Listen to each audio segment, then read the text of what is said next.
வருடத்தின் 2025 வருடத்தின் கடைசி செய்தி, பழைய வருட ஆராதனை செய்தி. இதற்காக ஸ்தோத்திரம். நான் யாரை அழைக்க வேண்டும் என்று சொல்லி ஜெபித்துக் கொண்டிருந்த போது அருமையான ஸ்தோத்திரம் நம்முடைய அட்வென்ட் ஸ்தாபனத்தின் ஊழியர் சைமன் ஜி உதயகுமார் ஐயா மூலமாக ஐயா எனக்கு அறிமுகப்படுத்தப்பட்டு அவரை தொலைபேசியில் அழைத்த போது அவர் உடனடியாக ஏற்றுக்கொண்டு வருவதாக வந்து முன்பதாகவே நம்முடைய ஆலயத்தில் அவர் காத்து கொண்டிருக்கிறார்கள்.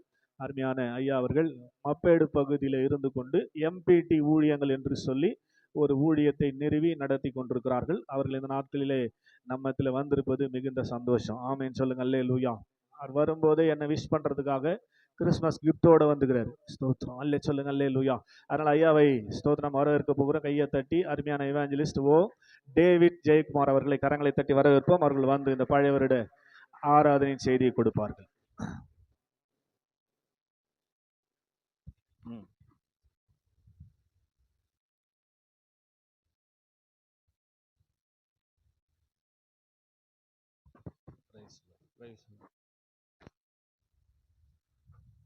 கண்களை மூடி நாம் ஜெபிக்கலாம். எங்களை அதிகமாய் நேசிக்கிற அன்பின் பரலோக பிதாவே, ஆண்டவரே, நீர் எவ்வளவு நல்லவராய் எங்களுக்கு இருந்திருக்கிறீர் என்பதை ஆண்டவரே இன்றைக்கு நாங்கள் யோசித்து பார்க்கிறோம். அதற்காக நாங்கள் நன்றிகளை செலுத்துகிறோம். நன்றி செலுத்துகிற ஒரு ஆண்டு இறுதி ஆராதனையாக இது அமையட்டும். எங்களை செவ்வாய்ப்படுத்துகிற செப்பனிடுகிற ஒரு ஆராதனையாக இந்த ஆராதனை அமையட்டும். ஆண்டவரே, நல்ல ஒரு பாடல் வேலையை, ஒரு ஆராதனை வேலையை உம்முடைய மகன் மூலியமாக, ரெவரண்ட் ஐயா மூலியமாக கர்த்தர் எங்களுக்கு கிருபையாய் கொடுத்ததுக்காக நாங்கள் நன்றி செலுத்துகிறோம். ஆண்டவரே, நாங்கள் உம்மை புகழ்ந்து வாயினால் மாத்திரமல்ல, எங்களுடைய இருதயத்திலிருந்து நாங்கள் பாடினோம். இப்பொழுது உம்முடைய வேலையா இருக்கிறது.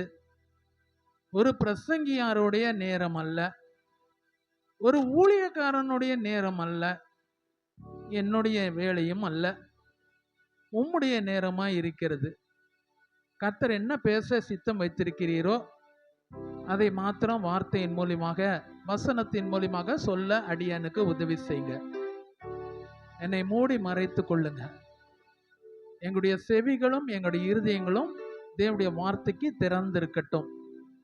கீழ்ப்படிக்கிற ஒரு இருதயத்தை எங்களுக்கு தாங்க. எனக்கு கொடுக்கப்பட்டிருக்க நல்ல ஒரு தருணத்துக்காக நாங்கள் நன்றி செலுத்துகிறோம். ஒரு வருஷத்துடைய முடிவை ஒரு ஆலயத்துல ஊழியம் செய்து கொண்டு பிரசங்க பண்ணி முடிக்க அப்படியாக கர்த்தர் பாராட்டின ஒரு தயவுக்காக நாங்கள் நன்றி செலுத்துகிறோம். தேவ பிள்ளைகளோடு இருந்து ஆண்டவரே இதை செய்யும்படியாக கர்த்தர் பாராட்டின தயவுக்காக ஸ்தோத்திரம். எங்கள் இருதயங்கள் நன்றியினால் பொங்கி இருக்கிறது. உம்முடைய வார்த்தைக்கு ஏங்கி தவித்து நிற்கிறோம். எல்லாம் துதிக்கான மகிமை இயேசுவானவருக்கே. இயேசுவின் நாமத்தில் ஜெபிக்கிறோம் ஜீவனுள்ள நல்ல பிதாவே. ஆமேன், ஆமேன். ஆண்டவராக இயேசு கிறிஸ்துவின் நாமத்தில் வந்திருக்கிற கர்த்தருடைய பிள்ளைகள் ஒவ்வொருவருக்கும் என்னுடைய அன்பின் வாழ்த்துக்களை நான் தெரிவித்துக் கொள்கிறேன். வார்த்தையின் மூலியமாக கர்த்தர் நம்மை நிச்சயமாக ஆசீர்வதிப்பாராக.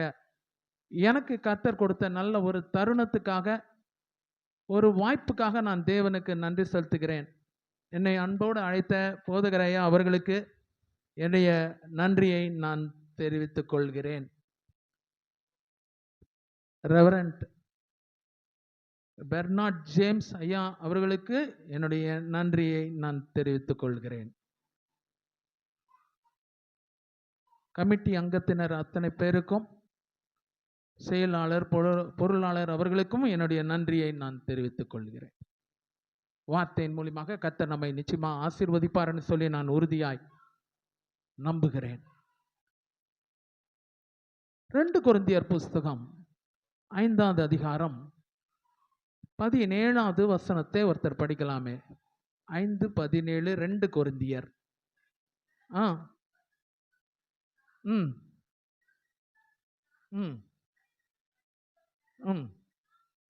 நன்றிமா.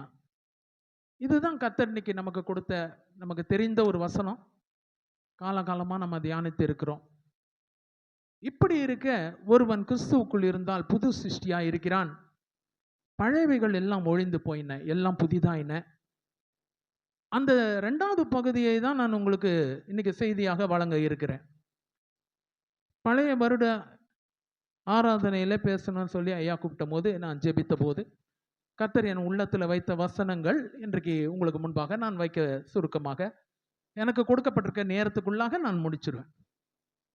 அதுல சொல்லப்பட்டிருக்கிற ஒரு வார்த்தை புது சிருஷ்டி அப்படின்னா பழையவைகள் ஒழிந்து போயின, எல்லாம் புதிதாயின. All the old things have passed away and everything is become new. எல்லாம் புதிதாயின, பழையவைகள் ஒழிந்து போயின. தமிழ்ல ஒரு பழமொழி சொல்லுவாங்க, பழையவைகள் கழிந்து போகுதும் புதியவனை புகுதலும். அவங்க வேற எதுக்கோ ஒன்று சொல்லியிருக்காங்க. அதுக்கு அது கிறிஸ்தவம் சம்பந்தப்பட்டது அல்ல, அவங்க சொன்னது வேற. ஆனா வேத வசனம் சொல்லுது பழையவைகள் எல்லாம் ஒழிந்து போயின. இன்னைக்கு நம்முடைய வாழ்க்கையில கூட இந்த பழைய வருஷ ஆராதனையில கலந்திருக்கிற, இந்த பழைய வருஷ செய்தியை கேட்டுக்கொண்டிருக்கிற கர்த்தருடைய பிள்ளைகளாக உங்களுக்கும் எனக்கும் கர்த்தர் கொடுக்கிற ஒரு வார்த்தை என்னன்னா, பழையவைகள் ஒழிந்து போகட்டும், எல்லாம் புதுசா மாறட்டும். ஒரு 3 குறிப்புகளை உங்களுக்கு முன்பாக நான் சொல்லி நான் முடிக்க விரும்புகிறேன். எதெல்லாம் பழசா இருக்கு, எதெல்லாம் முடிஞ்சு போகணும், அதுக்கு பதிலாக கர்த்தர் எதை புதுசா நமக்கு கொடுக்கிறார். அவ்வளவுதான் இன்னைக்கு செய்தி. பழையவைகள் ஒழிந்து போயின, எல்லாம் புதிதாயின. எது பழசா இருக்கு நம்முடைய வாழ்க்கையில? சில பழசு ஒழிஞ்சு போகணும், சில பழசுல மாற்றங்கள் வரணும். மாற்றங்கள் வந்துன்னா நமக்கு ஒரு ஆசீர்வாதங்கள் உறுதியா இருக்கும். பழைய வருடத்தை முடிக்கிற மாதிரியே அப்படியே இருந்து அதே காரியத்தோட புது வருஷத்துக்குள்ள 2026க்குள்ளாக கடந்து போக கூடாது. பழைய வருஷத்தை முடிக்கும் போது பழையவைகள் ஒழிந்து போயிருக்கணும், முடிஞ்சு போயிருக்கணும். புதிய வருஷத்தை ஆரம்பிக்கும் போது புதுசுல இருந்து ஆரம்பிக்கணும். அதுதான் புது வாக்கு தத்துவம் ரெவரண்ட் ஐயா கொடுக்கறதுக்கு இருக்கிறாங்க. அதுதான் எந்த காரியங்கள்லாம் நம்முடைய வாழ்க்கையில மாறணும், ஒழிந்து போகணும். பாருங்க, பழையவுகள் எல்லாம் மாறி போயின அப்படி சொல்லல, பழையவுகள் எல்லாம் தீர்ந்து போயின அப்படி சொல்லல, பழையவுகள் எல்லாம் முடிந்து போன அப்படி சொல்லல. எவ்வளவு ஒரு ஃபெரோஷியஸா பவுல் அப்போஸ்தலர் சொல்றாரு பாருங்க. ஒருவன் கிறிஸ்துவுக்குள் இருந்தால் புது சிருஷ்டியா இருக்கிறான், பழையவைகள் எல்லாம் ஒழிந்து போயின. ஃபெரோஷியஸா சொல்ற மாதிரி இல்ல இது.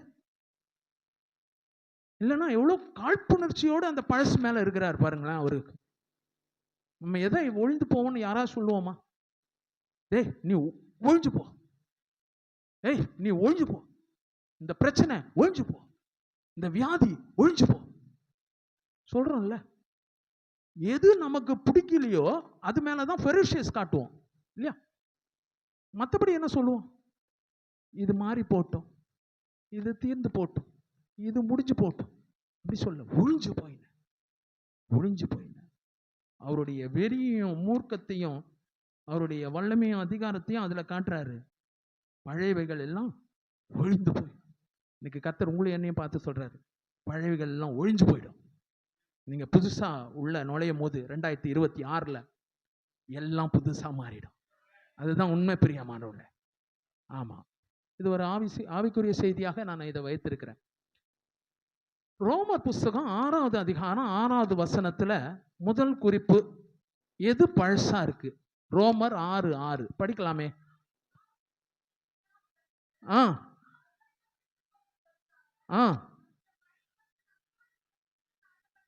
போதுமா? பழைய மனுஷன் சிலுவையில் அறையப்பட்டான். முதல் காரியம் பழைய மனுஷன். எது பழசா இருக்கு? முதல் கேள்வி. மூணு குறிப்புன்னு சொன்னேன் நான். அந்த முதல் குறிப்பாக இதை வைக்க விரும்புகிறேன், பழைய மனிதன், த ஓல்டு மேன். அப்ப இப்படி கேட்க கூடாது, ஐயா எங்களுக்குள்ள எத்தனை மனுஷன் இருக்கிறான்? டேவிட் ஜெயக்குமாருக்குள்ள எத்தனை மனுஷன்? டேவிட் ஜெயக்குமாருக்குள்ளாக ஒரே ஒரு ஆவிதான், ஒரு ஆத்துமா, ஒரே சரீரம், ஒரு பழைய மனுஷன். அந்த பழைய மனுஷன் மாறி புதிய மனுஷனா மாறணும். அதுதான் டேவிட் ஜெயக்குமாருக்கு மாத்திரம் இல்லை, இங்க இருக்கிற எல்லாருக்குமே. முதல்ல சொல்லப்பட்டிருக்கிறது, அங்க பாவ சரீரம், பழைய மனுஷன் கிறிஸ்துவுடனே கூட சிலுவையில் அறையப்பட வேண்டும். பழைய மனுஷன் ஒழிஞ்சு போகணும். கிறிஸ்துவுக்குள் இருந்தால் புது சிருஷ்டியா இருக்கிறான், பழையவைகள் ஒழிந்து போயின. எது பழசா இருக்கு? பழைய மனுஷன், பழைய சுபாவங்கள், பழைய ஆவிக்குரிய தன்மைகள்,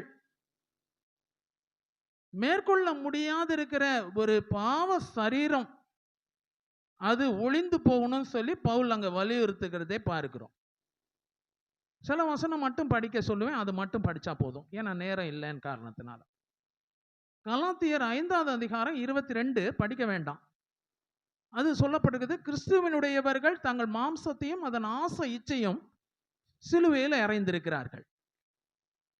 நானும் நீங்களும் அறைய வேண்டிய சில காரியங்கள். அதுக்கு முன்னாடி மாம்சத்தின் கிரியைகளை பற்றி ஒரு 17 கிரியைகளை அங்க சொல்றாரு. விபச்சாரம், வேசித்தனம், அசுத்தம், மோகம், விக்கிர ஆராதனை சொல்லி, சண்டைகள், மார்க்க பேதங்கள் என்று சொல்லி ஒரு 17 கிரியைகள் சொல்றாரு. அது சொன்ன பிறகு அவர் சொல்றாரு, கிறிஸ்துவனுடையவர்கள் தங்கள் மாம்சத்தையும் அதன் ஆசை இச்சையும் சிலுவையில் அறைந்திருக்கிறார்கள். இங்க கூட அதான் சொல்லப்படுகிறது, பழைய மனுஷனை நானும் நீங்களும் சிலுவையில் அறையணும்னு சொல்லி. அறையிறதுன்னு சொன்னா அவரோடு கூட, கிறிஸ்துவுடனே கூட சிலுவையில் அறையிறது. அரைஞ்சிட்ட பிறகு அது திருப்பி வெளியே வரவே வராது.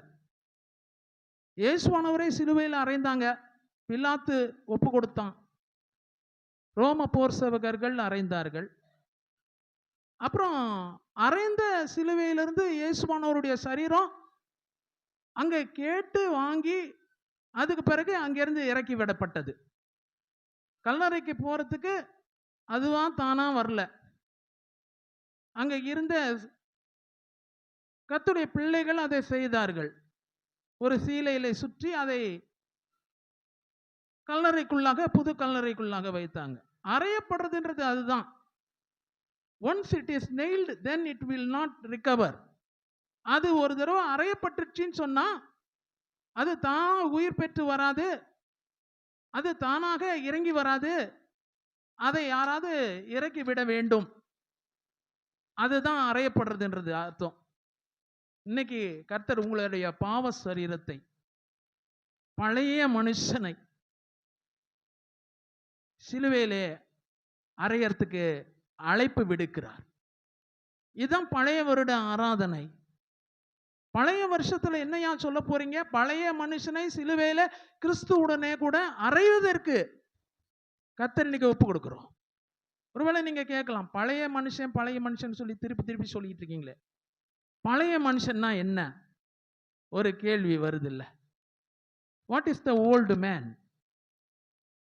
அப்ப எனக்குள்ளாக இருக்கிறது பழைய மனுஷனா? 2025 இருக்கிறது டேவிட் ஜெயக்குமாருக்குள்ளாக இருக்கிறது பழைய மனுஷன். 2026 நுழையும் போது நான் விசுவாசிக்கிறேன், கர்த்தர் என்ன புது மனுஷனாக, புது சிருஷ்டியாக மாத்திட்டார். அதுதான் உண்மை. 2025 பழைய மனுஷன் தான். இன்னும் பல காரியங்கள் தொத்தின்னு இருக்குது. பரிசுத்தம் உள்ளவன் இன்னும் பரிசுத்தமாகட்டும், இன்னும் ஆகல, இன்னும் நிறைய இருக்குது என்கிட்ட. ஆனா 2026 நுழையும் போது புது சிருஷ்டி, பழைய மனுஷன் இல்லை, பழையவைகள் ஒழிந்து போயிடுச்சு. அதுதான் செய்தி. சரி, இந்த பழைய மனுஷனை பத்தி இன்னும் 2 சூழ்நிலைகளை நான் உங்களுக்கு சொல்ல விரும்புகிறேன். எபேசியர் புஸ்தகம் 4வது அதிகாரம் 22, 23 படிச்சீங்கன்னா அந்த பழைய மனுஷனை பத்தி சொல்லப்பட்டிருக்கிற காரியங்கள் புரிஞ்சு கொள்ளலாம்.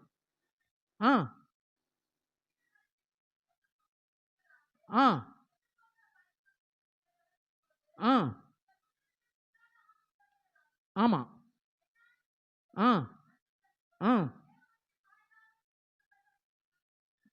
போதுமா? இதுதான் அங்க சொல்லப்பட்டிருக்குது. ஒன்னு பழசு, ஒன்னு புதுசு.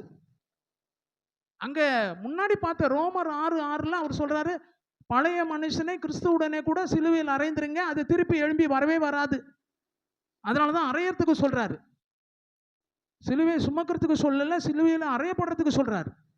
அரைஞ்சிட்டோன்னு சொன்னோம்னா அப்புறம் திருப்பி எழும்பி இயேசுடைய சரீரமே வரல, அப்புறம் நம்ம அரைஞ்சது வரவா போகுது திருப்பி.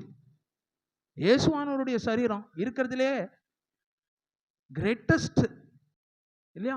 சரீரமானாலும் சரி, வல்லமையானாலும் சரி, அவர் தான் இருக்கிறதுல அதை விட வல்லமை எதுவுமே கிடையாது. அந்த சரீரமே சிலுவையிலேருந்து பிச்சுக்கின்னு வரல. நம்ம சிலுவையில நம்ம பாவ சரீரத்தை ஒப்பு கொடுக்கும் போது அதுவா திருப்பி வந்துற போது வரத்துக்கே வாய்ப்பு இல்லை. ஆனா கரெக்டா அறையறதுக்கு நம்ம ஒப்பு கொடுக்கணும் விசுவாசத்துல. இங்கே சொல்லப்பட்டிருக்கிறது முந்தின நடக்கைக்குரிய எபேசுல இங்க சொல்லப்பட்டிருக்கு. மகள் படித்தாங்க. எபேசுல சொல்லப்பட்டிருக்கிறது முந்தின நடக்கைக்குரிய மோச போக்கும் இச்சையினால் கெட்டு போகிற பழைய மனுஷனை நீங்கள் களைந்து போட்டு, இல்லைன்னா ஒரு உடுப்பை உடுத்துற மாதிரி பழைய மனுஷனை கழட்டி போட்டுருங்க. பழைய ட்ரெஸ்ஸை கழட்டிடுங்க, அழுக்கு ட்ரெஸ்ஸை கழட்டிடுங்க, வேர்வை நிறைந்ததை கழட்டிடுங்க. நம்ம ட்ரெஸ்ஸு செய்கிறோம் சொல்கிறோம்ல, ஏன் இது ரொம்ப வேர்வை ஆயிடுச்சு, இது ரொம்ப துர்நாற்றம் வீச ஆரம்பிச்சிடுச்சு, காலையிலேருந்து போட்டுன்னு இருக்கிறேன்.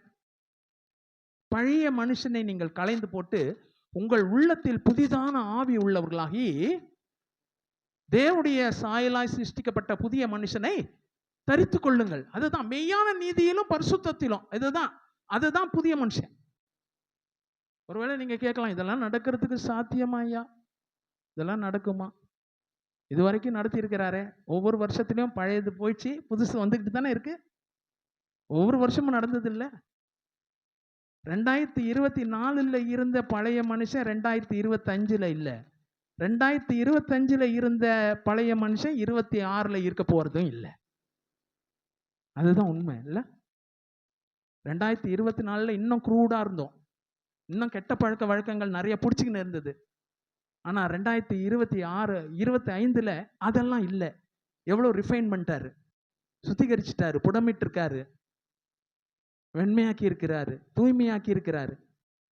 இப்போ இன்னும் பரிசுத்தத்தின் மேல் பரிசுத்தம் நடக்கும். நம்ம பலத்தினால் அல்ல, பலத்தினாலும் பராக்கிரமத்தினாலும் அல்ல, கர்த்தருடைய ஆவியினாலே ஆகும். அதுதான். நம்ம முயற்சினால இதெல்லாம் நடக்கவே நடக்காது. கெட்டு போகிற பழைய மனுஷனை களைந்து போட்டு உங்கள் உள்ளத்தில் புதிதான ஆவி உள்ளவர்களாகி தேவனுடைய சாயலாய் சிருஷ்டிக்கப்பட்ட புதிய மனுஷனை தரித்து கொள்றது நம்ம பலனால ஆவே ஆவாது. எந்த பழக்கத்தையும் விட்டுறவே முடியாது நம்மளால. ஆனா கர்த்தருடைய ஆவியினாலே, கர்த்தருடைய ஒத்தாசையினாலே ஆகும். அப்படித்தானே இவ்வளவு தூரம் நம்ம தேறி வந்திருக்கிறோம் ஆவிக்குரிய வாழ்க்கையில. எப்படி இருந்தோம் இல்லையா? ரட்சிப்புக்கு முன்னாடி என்னெல்லாம் இருந்தது நம்முடைய வாழ்க்கையில? எவ்வளவு மூர்க்கம், எவ்வளவு கோபம், எவ்வளவு சண்டைகள், போற இடத்துலலாம் வம்பு இல்ல, புறங்கூறுதல், பொறாமை, பெருமை, நான் தான், இதெல்லாம் இருந்தது இல்ல பழைய மனுஷன். ஆனா மெய்யான நீதியிலும் பரிசுத்தத்திலும் தேவனுடைய சாயலாய் சிருஷ்டிக்கப்பட்ட புதிய மனுஷன், அதுதான் 2026. பழைய மனுஷன் கழிந்து போனான். பழைய மனுஷன்ல காணப்பட்டது அங்க சொல்லப்பட்டிருக்குது இச்சை. முந்தின நடக்கைக்குரிய மோசம் போக்கும் இச்சை பழைய மனுஷன். பழைய மனுஷன் யாருன்னு சொல்லி பார்த்தா முந்தின நடக்கைக்குரிய மோசம் போக்கும் இச்சை, ஃபில்த், லஸ்ட், அதெல்லாம் பழைய மனுஷன்ட்ட காணப்பட்டது. அதுதான் காணப்பட்டது. பழைய மனுஷன் சொன்னா ஒரு மனுஷனை யோசித்துக்க கூடாது. ஐயோ இவனுக்கு ஜெயக்குமாருக்கு 58 வயசு, அப்ப பழைய மனுஷன் சொன்னா அந்த ஆளுக்கு எவ்வளவு வயசு இருக்கும், அதை பத்தி வைக்க கூடாது. டேவிட் ஜெயக்குமாருக்கு 58 முடிஞ்சிடுச்சு, இப்போ 59 நடக்குது. டேவிட் ஜெயக்குமார் வயசை வச்சு புது மனுஷன் பழைய மனுஷன் இல்ல. அந்த பழைய மனுஷன்ல என்னெல்லாம் தொற்றி கொண்டு இருந்தது அதுதான் மெயின். எது பிடிச்சின்னு இருந்தது அவரை? இங்க சொல்லப்பட்டிருக்க முந்தின நடக்கைக்குரிய மோசம் போக்கு இச்சை. இச்சை பிடிச்சின்னு இருக்குது பழைய மனுஷனை. ஆனா மெய்யான நீதியிலும் பரிசுத்தத்திலும் தேவசாயலாய் சிருஷ்டிக்கப்பட்ட புதிய மனுஷன், அதான் மாத்திட்டு இருக்கிறார். அதுதான் புதிய சிருஷ்டி. பழைய மனுஷனை களைந்து போட்டு இச்சையில இருக்கிற மனுஷனை களைந்து போட கர்த்தர் நமக்கு உதவி செய்வார். பலத்தினாலும் அல்ல, பராக்கிரமத்தினாலும் அல்ல, கர்த்தருடைய ஆவியினால் ஆகும். கர்த்தரே ஆவியானவர். கர்த்தருடைய ஆவி எங்கேயோ விடுதலை உண்டு. நான் இன்னைக்கு உங்களுக்கு சொல்றது என்னன்னா, உங்களுக்கு எதெல்லாம் கஷ்டமா இருக்குதோ, பழைய மனுஷன்ல எதெல்லாம் உங்களை தாக்கத்தை கொண்டு வந்திருக்குதோ, பழைய மனுஷன் பிசாசு எதெல்லாம் வச்சு மீண்டும் மீண்டுமாய் தூண்டின்னு இருக்கிறானோ, நான் உங்களுக்கு சொல்றேன், அப்படியாக அறையறதுக்கு ஒப்பு கொடுங்க. பழைய மனுஷன், பழைய மனுஷனை களைந்து போடுவோம். பிரியமானவர்களே, பழைய மனுஷனை களைந்து போடுறது மாத்திரம் இல்லை, கர்த்தருடைய ஒத்தாசையை நாடுவோம். ஒருவேளை உங்களுக்கு இருக்காது, உங்க குடும்பத்தில் இருக்கிறவங்க கஷ்டப்படலாம், அப்படி அறையறதுக்கு ஒப்பு கொடுப்போம். களைந்து போடுறதுக்கு ஒப்பு கொடுப்போம். தேவனுடைய சாயலாய் சிருஷ்டிக்கப்பட்ட புதிய மனுஷன். அதே பழைய மனுஷனை பத்தி இன்னும் சில குறிப்புகளை பவுல் சொல்றதை பார்க்கிறோம். கொலோசியர் புஸ்தகம் 3வது அதிகாரம் 9வது வசனம். கொலோசியர் 3வது அதிகாரம் 9வது வசனத்தை படிக்கலாமே. ஆ ஆ ஆ போதுமா? இங்கேயும் பாத்தீங்கன்னா அதே தான் வலியுறுத்துறாரு. எங்க பார்த்தாலும் ஒரு பவுல் பொறுத்த வரைக்கும் அந்த பழைய மனுஷன் புதிய மனுஷன்றதை அவர் நல்லா சொல்றாரு. ஏன்னா அவருக்குள்ளாக ஒரு பழைய மனுஷன் இருந்தாரு. ஏன்னா முன்னே நான் துன்பப்படுத்துகிறவனும் வேதனைப்படுத்துகிறவனும் தூஷிக்கிறவனும் அப்படியாக நான் காணப்பட்டேன். அதுதான் அவருக்கு இருந்த பழைய மனுஷன். அதனால அவர் எப்போதுமே கரண்ட் ஸ்பிரிச்சுவாலிட்டியில இருக்கிறது இல்லை. இப்போ இருக்கிற ஸ்பிரிச்சுவாலிட்டியில அவர் ஒன்றும் பேசுறது இல்லை. அவர் எப்போதுமே பழச யோசிப்பார். நிர்பந்தமான மனுஷன் நான், இந்த மரண சரீரத்திலிருந்து யார் என்னை விடுதலையாக்க கூடும், பழசுதான் யோசிக்கிறாரு. ஐயா சொன்ன மாதிரி பாத்தீங்கன்னா, நான் முன்னே தூஷிக்கிறவன், துன்பப்படுத்துகிறவன், சபையை பாழாக்கி கொண்டு இருந்தவன். இயேசுவானவர் சொல்றாரு அங்க பார்த்துட்டு, சவுலே சவுலே நீ ஏன் என்னை துன்பப்படுத்துகிறாய். இதுதான் பழைய மனுஷன். பழைய மனுஷன். அதனால்தான் பவுல் ஒரு வார்த்தையில எழுதும் போது எந்த நிருபம் பாத்தீங்களா, எல்லாம் ஒரே நிருபத்தில் எழுதி முடிக்கல. முதல்ல சொன்னது ரோமர், ரெண்டாவது சொன்னது எபேசியர், இப்ப சொல்றது கொலோசியர். எல்லாத்திலையும் எழுதுறாரு. பின்னாடி இருக்கிறதுல கூட நான் நேரம் இல்லாதனால இந்த மூணோட நிறுத்திக்கிறேன். இங்க பாத்தீங்கன்னா அவர் சொல்றது என்னன்னு சொன்னா, பழைய மனுஷன் புது மனுஷன். இங்கேயும் அதுதான் சொல்றாருங்க.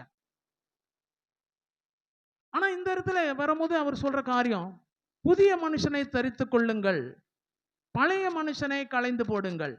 ஒருவேளை இங்க நீங்க கேட்கலாம், இந்த இடத்துல எதையா வலியுறுத்துறாரு பழைய மனுஷன் புது மனுஷன் சொல்லி? 8வது வசனத்துல சொல்றது படிக்கிறத பாத்தீங்கன்னா, அங்க பழைய மனுஷன் என்னன்றத அங்க வலியுறுத்துறாரு. 8வது வசனம் படிமா.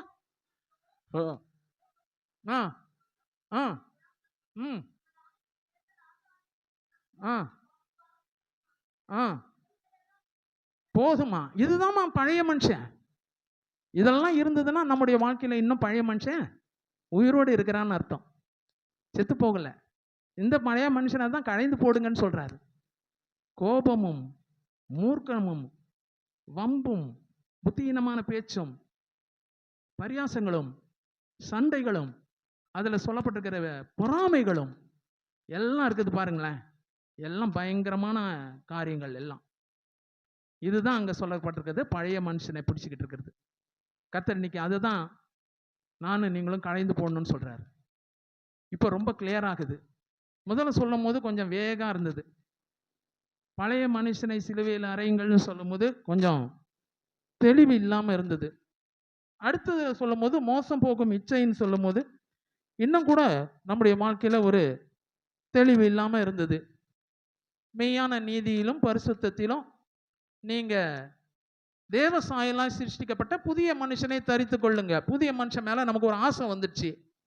இப்போ இன்னும் பழைய மனுஷனை குறித்து டெப்த்ல சொல்றாரு.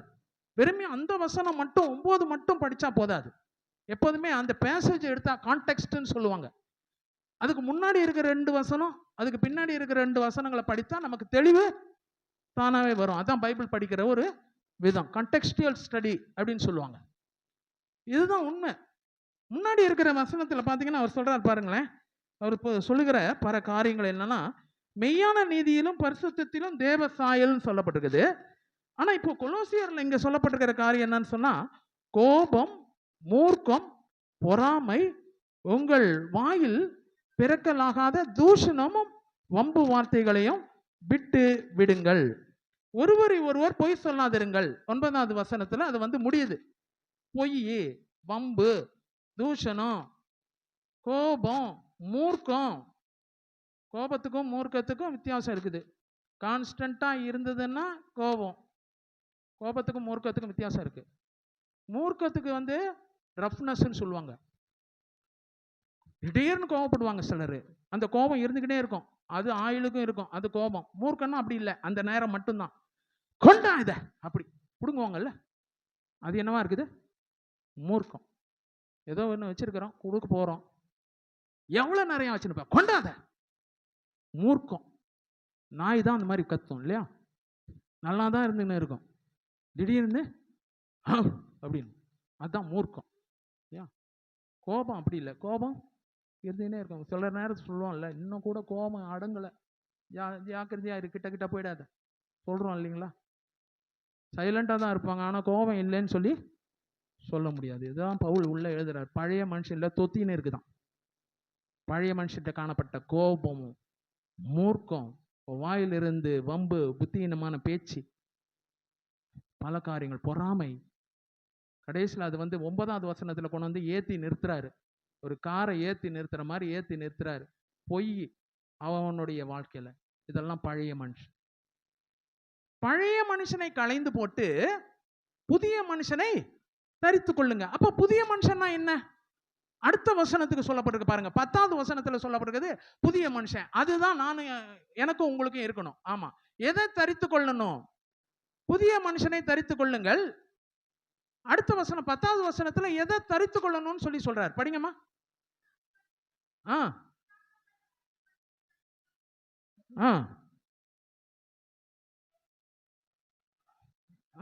யூதர் என்றும் இல்லை, கிரேக்கர் டிஃபரன்ஸ் இல்லை. அதுதான் அங்க சொல்றாரு. நிறைய டிஃபரன்ஸ் சொல்றாரு அங்க. வித்தியாசமே இல்லை. யூதர் என்று இல்லை, கிரேக்கர் என்றும் இல்லை, சுயாதீனன் என்று இல்லை, அடிமை என்றும் இல்லை சொல்லி அங்க ஒரு 4 காரியம் சொல்றாரு. எந்த வித்தியாசமே இல்லை. அதுதான் புதிய மனுஷன். வித்தியாசம் பார்த்தோம்னா இன்னும் பழைய மனுஷத்துல தான் இருக்கிறோம். புதிய மனுஷன் அதுதான் அடுத்த வசனத்துல சொல்லப்பட்டிருக்குது. புதிய மனுஷனுடைய அடையாளம், there will not be any differences, doctrinal differences. நான் அவரு இவரு, யூதன் என்று இல்லை, கிரேக்கர் என்றும் இல்லை, அடிமை என்று இல்லை, சுயாதீனம் என்றும் இல்லை. அதுல சொல்லப்பட்டிருக்கிற காரியங்கள் என்னன்னு சொல்லி பார்த்தா வித்தியாசம் இல்லை. வித்தியாசம் பாராத புதிய மனுஷன்ல. சபையில கூட அதுதான். அடுத்த வசனத்துல தனிப்பட்ட வாழ்க்கையில சொல்லப்பட்டிருக்கிறது. படிங்க அடுத்த வசனம். ஆமா,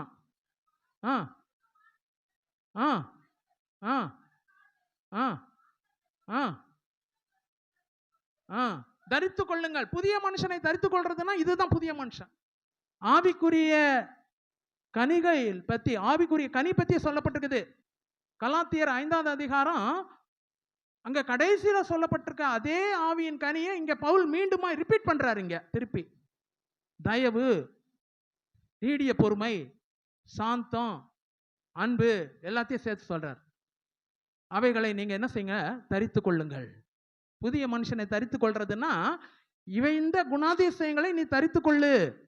நான் மீண்டுமா சொன்னேன், எனக்கு என்ன பண்ணாலும் அன்பு வரவே மாட்டேங்குது பிரதர். பார்த்தா இன்னும் அந்த மூர்க்கம், கோபம் இருந்துன்னு தான் இருக்கு. பலத்தினால் அல்ல, பராக்கிரமத்தினால் அல்ல, கர்த்தருடைய ஆவியினால. ஆவியானவருடைய ஒத்தாசையை நாடுவோம். ஆவியானவர் நம்முடைய வாழ்க்கையில பழைய மனுஷனை களைந்து போடவும், புதிய மனுஷனை தரித்து கொள்ளவும் கர்த்தர் நமக்கு உதவி செய்வார். பழைய மனுஷனோடையே இருந்துக்கிட்டு அதே மூர்க்கத்தோடு, அதே கோபத்தோடு, அதே வம்போடு, அதே எரிச்சலோடு, அதே பொய்யோடு இருந்துக்கின்னு புது வருஷத்துக்குள்ளாக நுழைஞ்சா என்ன இருக்குது? நான் வந்ததும் வேஸ்ட்டு, நீங்க வந்ததும் பிரயோஜனப்படாது. பழைய மனுஷனை கழிஞ்சு போட்டுருவோம். 11:55 எனக்கு டைம் கொடுத்துருக்காங்க பாஸ்டர். கரெக்டாக ஷார்ப்பாக 11:55 முடிச்சுடுவேன். என்னுடைய வேலை, உங்கள் வேலை என்னன்னா கர்த்தருக்கு முன்பாக பழசை கழட்டி போட்டுருணும். அதோட நியூ இயர்க்குள்ளாக போகக்கூடாது. பழசு கழட்டிட்டு தான் போகணும். இப்போ சொல்லப்பட்டிருக்கிற காரியங்கள்லாம் நம்முடைய வாழ்க்கையில் இருக்கணும். அதெல்லாம் தரித்து கொள்ளுங்க. பின்னாடி சொல்லிருக்கிற பூர்ண அன்பின் கட்டாகிய பூரணத்தை தரித்து கொள்ளுங்கள் சொல்லப்பட்டிருக்கு அடுத்த வசனத்துல. அதுல ஒரே வார்த்தை அன்புக்கு தனியா கொடுத்துருக்காரு. அன்பை தரித்து கொள்ளுங்கள். அதுக்கு முன்னாடி இருக்க ஆவியின் கனிகள் சொல்லப்பட்டிருக்கு. இதுதான் பழைய மனுஷன், புது மனுஷன். அந்த ஒரு வசனம் மட்டும் எடுத்தா புரியாது, என்னையா பழைய மனுஷன் தெரியாது. ஆனா அதுக்கு முன்னாடி இருக்க வசனம் எடுத்தோம்னா பவுல் அதுல இருக்கிறது எல்லாமே டிஸ்கிரைப் பண்ணியிருப்பார். அதுதான் முக்கியம். இனிமேல் வேதத்தை படிக்கும் போது அப்படி படிங்க. பைபிள் காலேஜில் போனீங்கன்னா இந்த மாதிரி கண்டெக்ஸ்டுவல் ஸ்டடி சொல்லுவாங்க, எப்படி படிக்கணும். ஏதோ ஒரு வசனத்தை மட்டும் எடுத்துக்கின்னு அதை வச்சு சொல்றது இல்லை. அதுக்கு முன்னாடி இருக்க வசனம், பின்னாடி இருக்க வசனம், அதை படிக்கும் போது அந்த ஆதர் என்ன சொல்ல வர்றாருன்றதை நமக்கு தெளிவாக பரிசுத்த ஆவியானவர் விளக்கி தருவார். நம்ம மூளையில வச்சு படிக்க முடியாது, ஆவியானவருடைய ஒத்தாசை. முதல் காரியம் பழைய மனுஷன். இன்னும் 2 இருக்கு, எனக்கு கொடுக்கப்பட்டிருக்க நேரத்துக்குள்ளாக முடிச்சிருவேன். 2வது ஒரு காரியத்தை பார்க்கலாம். எது பழசு, எது நம்ம வாழ்க்கையில நீங்கணும். மார்க் எழுதின சுவிசேஷம் 2வது அதிகாரம் 22வது வசனத்தை படிக்கலாமே. மார்க் 2:22.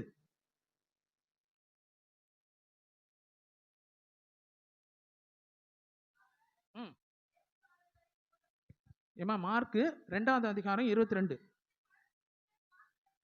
ஆ ஆ ஆ ஆ ம் ஆ அடுத்தது. ம் போதும் போதுமா. இங்க பாத்தீங்கன்னா சொல்லப்பட்டிருக்கிறது என்னன்னு சொன்னா, புது ரசம் புது துருத்தி, பழைய ரசம் பழைய துருத்தி. இங்கிலீஷ் பைபிள்ல நான் பார்த்தேன், துருத்தின்ற வார்த்தைக்கு என்ன சொல்லப்பட்டிருக்குதுன்னு எனக்கு அது விளங்கல. துருத்தினா என்னன்றது எனக்கு விளங்கல. பாட்டில் என்ற வார்த்தை சொல்லப்பட்டிருக்கு. நிறைய டிரான்ஸ்லேஷன் இருக்குது, கிங் ஜேம்ஸ் டிரான்ஸ்லேஷன் அப்படி இப்படின்னு நிறைய இருக்குது. அதுக்குள்ளாங்கெல்லாம் நான் போய் நிறையா ரிசர்ச் எல்லாம் பண்ணல, உங்களையும் குழப்ப விரும்பல. சுருக்கமாக நான் சொல்றது என்னன்னு சொன்னா, new wine in new bottle and old wine in old bottle. புதிய ரசம் புதிய துருத்தியில, பழைய ரசம் பழைய துருத்தியில. அதுக்கு முன்னாடி இருக்கிற வசனத்தை எடுத்து பார்த்தீங்கன்னா அதே காரியத்தை தான் சொல்லியிருக்கிறாரு. ஒருவனும் கோடி துண்டை எடுத்து ஒரு புதிய வஸ்திரத்தோடு இல்ல பழைய வஸ்திரத்தோடு இணைக்க முடியாது. நான் கொஞ்சம் பாதி ட்ரெஸ், இந்த சட்டை இருக்குது, இது புதுசு, ஆனா இந்த கைகளில் வைக்கிறதுக்கு எனக்கு லெங்க்த் பத்தலை, கொஞ்சம் பழசும் கொண்டு போய் கொடுக்குறேன். பழைய துணியா இது, இது புது துணி. எனக்கு 2.5 மீட்டர் வேணும் சட்டை, 2.5 மீட்டர் இல்லை, 1.5 தான் இருக்குது. 1.5 மீட்டரு புதுசு, ஒரு 1.5 மீட்டர் பழசு. பழசுனா ஏற்கனவே நஞ்சு போனது, ரொம்ப வருஷம் 5 வருஷத்துக்கு முன்னாடி இருக்குது. டெய்லர் வாங்கி அதை அடிக்க ஆரம்பிச்சோன்னு சொல்லிடுவார், இதுவும் அதுவும் சேராதையா கிழிஞ்சு போயிடும், புதுசு நாசமா போயிடும், அதுதான் அவர் சொல்லுவார். கோடி துண்டுன்னு சொல்லும் போது அது புதுசு, பழைய வஸ்திரத்தோட இணைக்க முடியாது. கோடி துண்டுன்னும் போது நியூ க்ளோத்திங்னு சொல்லப்பட்டிருக்குது. பழைய வஸ்திரம்னு சொல்லும் போது ஓல்டு கார்மெண்ட்னு சொல்லப்பட்டிருக்கு. இங்கிலீஷ்ல கார்மெண்ட்ன்ற வார்த்தை சொல்லப்பட்டிருக்கு. இதையும் அதையும் சேர்க்கவே முடியாது. புதிய வஸ்திரத்துல புதுசு தான் இருக்கும், கோடி துண்டு தான் இருக்கும், பழசு அதில் சேர்க்கவே முடியாது. அதே தான் அடுத்த வசனத்தில் சொல்லப்பட்டிருக்குது. ஒருவனும் புதிய ரசத்தை கொண்டு வந்து பழைய துருத்தியிலே வார்த்து வைக்கிறது இல்லை, ஒருவனும் பழைய ரசத்தை புது துருத்தியிலே வார்த்து வைக்கிறதும் இல்லை. இருந்தா ரசமும் சிந்துப்போம், துருத்திகளும் கெட்டுப்போம். பாட்டில் வில் கெட் மர்டுன்னு சொல்லி போடப்பட்டிருக்கு. நான் உங்களுக்கு சொல்றது இதுல இருந்து என்ன கர்த்தர் சொல்ல வராரு. என்னையா சொல்றீங்க, புது சட்டை நீங்க பழைய சட்டைன்னு சொன்னீங்க, புதிய வஸ்திரம் பழைய வஸ்திரம் சொன்னீங்க, புது திராட்சை ரசம் பழைய திராட்சை ரசம் சொன்னீங்க, புதிய துருத்தி பழைய துருத்தின்னு சொன்னீங்க. என்னதான் சொல்ல வரீங்க? நான் என்ன சொல்றேன்னா, புது வருஷத்தை எதிர்நோக்கி இருக்கிறோம், புதிய ஆசீர்வாதங்கள் இருக்கட்டும், அதுதான் நான் சொல்றது. பழசியே சுமந்துக்குன்னு வர வேணாம். பழசு சில காரியங்கள் அப்படியாக இருக்கும், உண்மையா அதுதான். யாரோ வீட்டுக்கு வராங்க, மத்தியானம் சமைச்ச சாப்பாடு இருக்குது, இன்னும் தெளிவா சொல்றேன் பாருங்க. மத்தியானம் சாப்பாடு இருக்குது, யாரோ வந்தாங்க, 5 பேர் எதிர்பார்த்தோம், 15 பேர் வந்து நிக்கிறான். மத்தியானம் கொஞ்சம் சாப்பாடு இருக்குது, இப்பவும் சாப்பாடு போட்டிருக்கிறோம், அவங்க சொன்னது 5 பேர் தான் வராங்கன்ட்டு, 15 பேர் வந்து நிக்கிறாங்க. இப்படி செய்ய முடியுமா? மத்தியானம் இருந்த சாப்பாடையும் ராத்திரி சாப்பாடையும் சேர்த்து ஒண்ணா கலவை போட்டு, மத்தியானம் 12 மணிக்கு சமைச்சது இப்போ 7 மணிக்கு சமைச்சது, இது வேற அது வேற இல்லை. ஐயா நிறைய பேர் வந்துட்டாங்க, எனக்கு என்ன பண்ணுறதுன்னு தெரியல, அதனால மத்தியானம் சாப்பாடையும் இப்போ சாப்பாடையும் சேர்த்து கலந்துட்டேன், போட்டு பண்ணிடுவோமா? சாப்பிட முடியுமா அதை?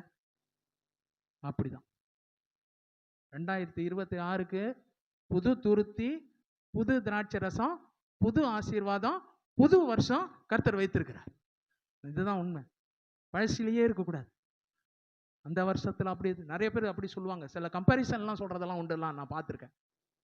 நிறைய பேர் கம்பேரிசன் சொல்றது பார்த்துருக்கிறேன். ஐயா இந்த வருஷம் எனக்கு அவ்வளோ நல்லா இல்லை, கர்த்தர் அதை விரும்புறதும் இல்லை, போன வருஷம் அப்படி இருந்தது, எங்க வீட்டில் எங்க பிஸ்னஸ் அப்படி செழிச்சுது, சரீரத்துல சுகம் அவ்வளோ நல்லா இருந்தது, அவ்வளோ மேன்மையா இருந்தது, போன இடம்லாம் ஜெயம்தான்.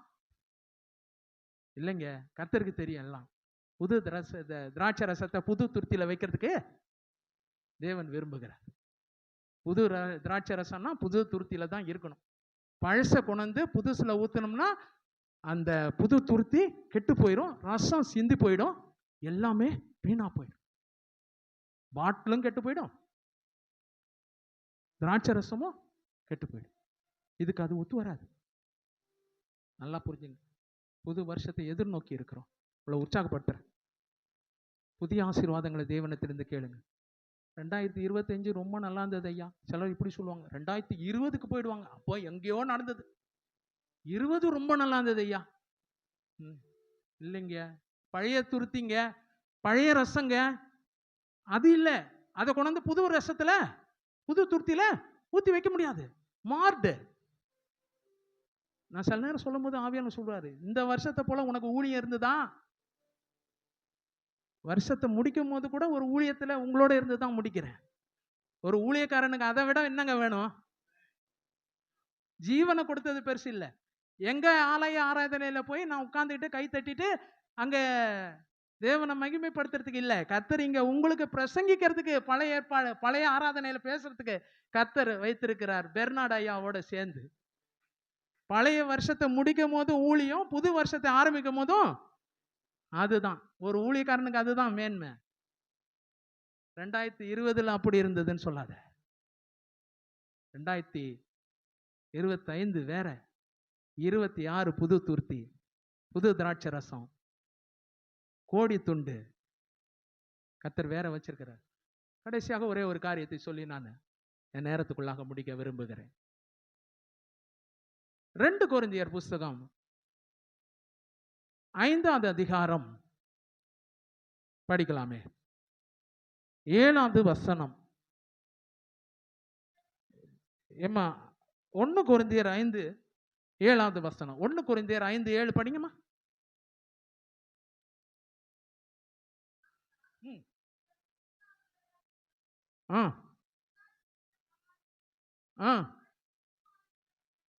போதுமா? பழையவைகளை கழித்து போடுங்கள். எதை கழித்து போடணும்? பழைய புளித்த மாவை கழித்து போடுங்கள். அதுதான்.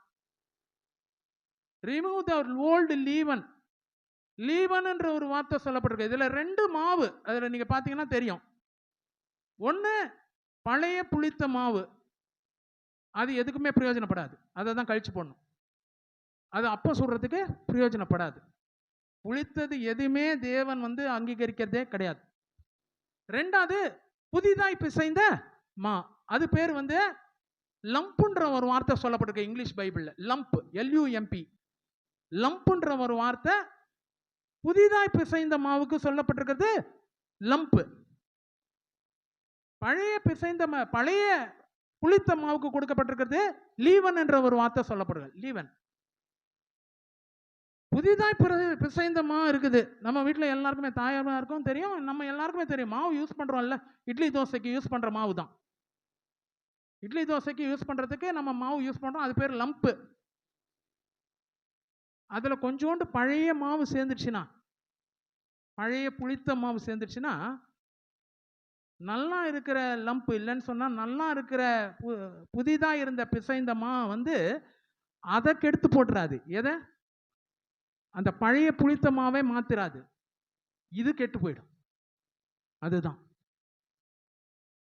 பழைய புளித்த மா பிசைந்த மாவை கெடுத்து போட்டோம். அதனாலதான் அங்க சொல்லப்பட்டிருக்கிறது, அங்க பழைய புளித்த மாவை கழித்து போட்டு. அதுதான். அதுலதான் ஈஸ்ட் இருக்கும், அதுலதான் பல காரியங்கள் இருக்கும், அது இதை மாத்திரும். நானும் நீங்களும் அப்படியாக இருக்கணும்னு சொல்லி தேவன் விரும்புகிறார். பேதுரு பாருங்க, திபெரிய கடற்கரையில போய் அங்க எல்லாம் காணப்படுறாங்க, எல்லாமே நல்லா தான் இருந்தான், யாரை பத்தி ஒண்ணும் இல்லை. பேதுரு அங்க சொல்றாரு திடீர்னு, நான் மீன் பிடிக்க போகிறேன். உடனே அத்தனை பேரும், அத்தனை சீஷர்களும் அது வரைக்கும் நல்லா தான் இருந்தாங்க, யாருக்கும் மீன் பிடிக்கிற எண்ணம் இல்லவே இல்லை. பேதுரு சொல்றாரு, நான் மீன் பிடிக்க போகிறேன். சொன்ன உடனே பாத்தீங்கன்னா அங்க இருந்தவங்க எல்லாமே, நாங்களும் உன்னோட கூட வருகிறோம். மற்றவங்கள்லாம் புதிதாக பிறந்த பிசைந்த மாவா இருந்தாங்க, லம்பா இருந்தாங்க. பேதுரு அங்க என்னவா இருந்தாரு? புளித்த மாவா இருந்தார். ஒரே ஒரு வார்த்தை சொன்னார், நான் மீன் பிடிக்க வரேன். அத்தனை பேரும் திருப்பி இழுத்துன்னு போயிட்டான். இதுதான் புளித்தம்மா. ஜாக்கிரதையா இருக்கணும். நம்முடைய வாழ்க்கையில இருக்கிற கொஞ்சம், சிலர் சொல்லுவாங்க, ஐயா ஒரு டம்ளர் பால் இருக்குது, ஒரே ஒரு துளி தானேயா விஷம் போடுறாங்க, ஒரு துளி தானே போடுறாங்க, 1 டிராப் தானே, இது என்ன ஆயிட போகுது? ஒண்ணுமே இல்லையா? ஒரு பெரிய டம்ளர் பால் இருக்குது, அவ்வளவு பால் இருக்குது, அதுல ஒன்னே ஒண்ணுதான் விஷம், அது என்ன பண்ணிட போகுது? அவ்வளவுதானே. அந்த ஒரு துளி விஷம் அவ்வளவு பாலையும் ஆளை க்ளோஸ் பண்ணிடும். அப்படிதான் பழைய புளித்தமா, நம்முடைய வாழ்க்கையில் இருக்கிற பழைய புளித்தமா வாழ்க்கையில புதிதாக இருந்த புதிய பிசைந்தமா அது தோசைக்கும் சப்பாத்திக்கும் மற்ற காரியத்துக்கும் இட்லிக்கும் வைத்திருந்தது எல்லாத்தையுமே கெடுத்து போட்டுரும். உரம் ஊற்றுவாங்க, பார்த்துருப்பீங்க.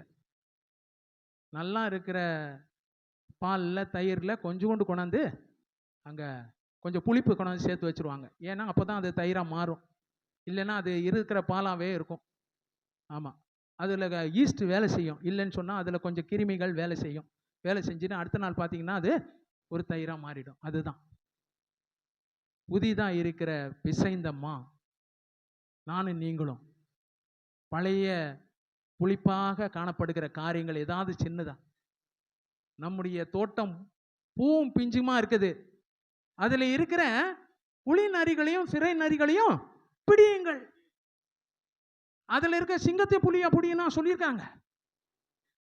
நம்ம தோட்டத்துல சிங்கம் புலியே கிடையாது, ஆனா குழி நரியும் சிறு நரியும், அந்த நரி சியோன் மேல அப்படியாக ஓடி திரிகிறதா இருக்கிறது. பாழான சியோன் மீது ஓடுகிற நரிகள்.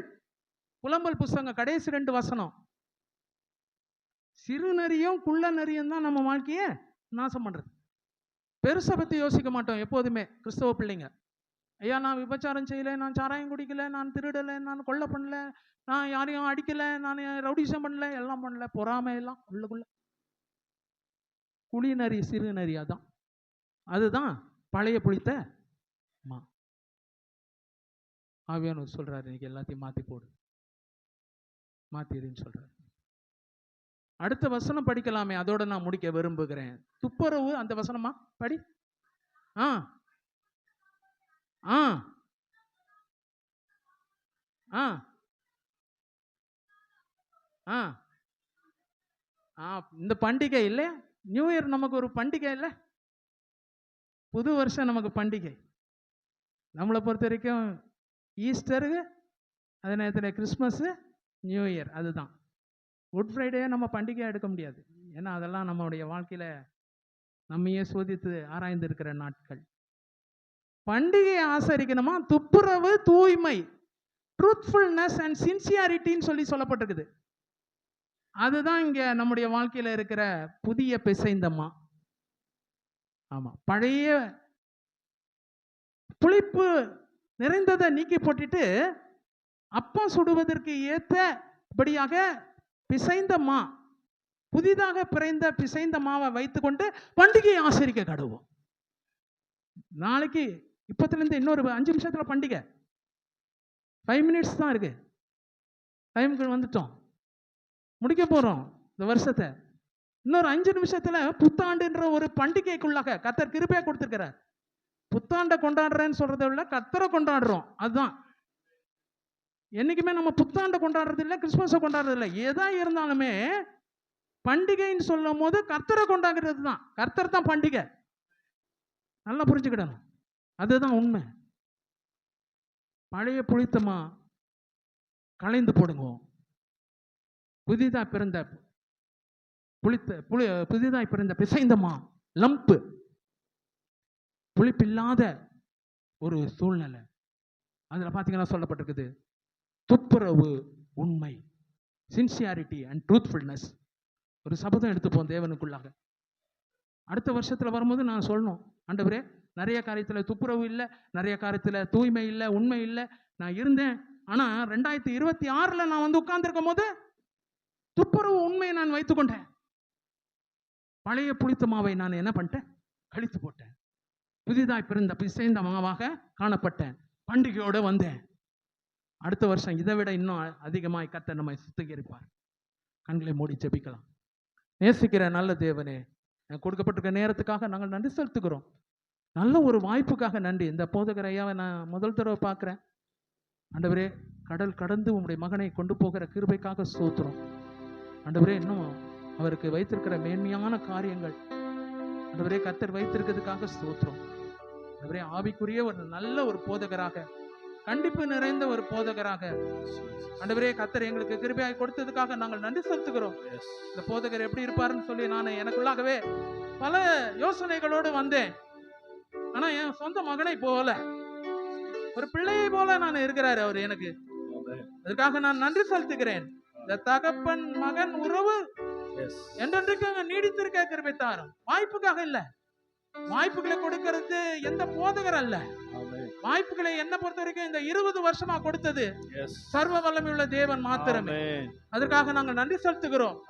ஆண்டவரே, எங்க வாழ்க்கையில் இருக்கிற பழைய மனுஷனை களைந்து போட்டு புதிய மனுஷனை நாங்கள் தரித்துக் கொள்ள, எங்க வாழ்க்கையில் இருக்கிற பழைய துருத்திகளை நீக்கி போட்டு புதிய துருத்திகளாக நாங்கள் மாற, எங்க வாழ்க்கையில் இருக்கிற ஆண்டவரே பழைய புளித்த மாவை களைந்து போட்டு ஆண்டவரே புதிதாய் காணப்பட்ட பிசைந்த மாவாக நாங்கள் காணப்பட எங்களுக்கு உதவி செய்யுங்க. ஆண்டவரே, இந்த சபையை கர்த்தர் ஆசீர்வதிப்பீராக. தேவ கருத்துக்குள்ளாக ஒப்புக்கொடுக்கிறோம் இயேசுவின் நாமத்தில் பிதாவே, ஆமென். கரங்களை தட்டி ஆண்டவரை மகிமைப்படுத்துவோம். ஹல்லேலூயா. 20வது வருஷத்தை நான் க்ளோஸ் பண்றேன். இந்த என்னுடைய முழு நேர ஊழியத்தில் நான் ஹைவேஸ் டிபார்ட்மெண்ட்ல ஏஇ ஆக இருந்த 2007 வரைக்கும் ஒர்க் பண்ணிட்டு இருந்தேன். தேவன் விட்டுட்டு வர சொன்னாரு. ஒரு கொடூரமான வியாதி 2007ல மரிச்சு போயிருவேன்னு ஒரு சூழ்நிலை. விட்டுட்டு வந்தேன். ஜீவனையும் கொடுத்தாரு, ஊழியத்தையும் கொடுத்தாரு. இன்னை வரைக்கும் உங்களோட மத்தியில நான் இருக்கிறேன். இன்னைக்கு கர்த்தர் கிருபை வைத்திருக்கிறார். Thank you pastor. இந்த நாளிலும் நம்முடைய அழைப்பை ஏற்று வந்து தெளிவான ஸ்தோத்திரம் எதிர்பார்த்து கொண்டிருந்த கர்த்தருடைய வார்த்தை அவரை கொண்டு ஆவியானவர் பேசி இருக்கிறார். இதனால் நம்ம அழைப்பை ஏற்று வந்து வார்த்தையை பகிர்ந்து கொண்ட ஐயாவிற்கு இயேசுவின் நாமத்தில் ஒரு விஷயம் கூட கரங்களை தட்டி சபையின் சார்பாக நன்றி சொல்வோம். ஐயாவை வருகிற புதிய ஆண்டுல இன்னும் அநேகருக்கு ஆசீர்வாதமாய் எடுத்து பயன்படுத்துவாராக.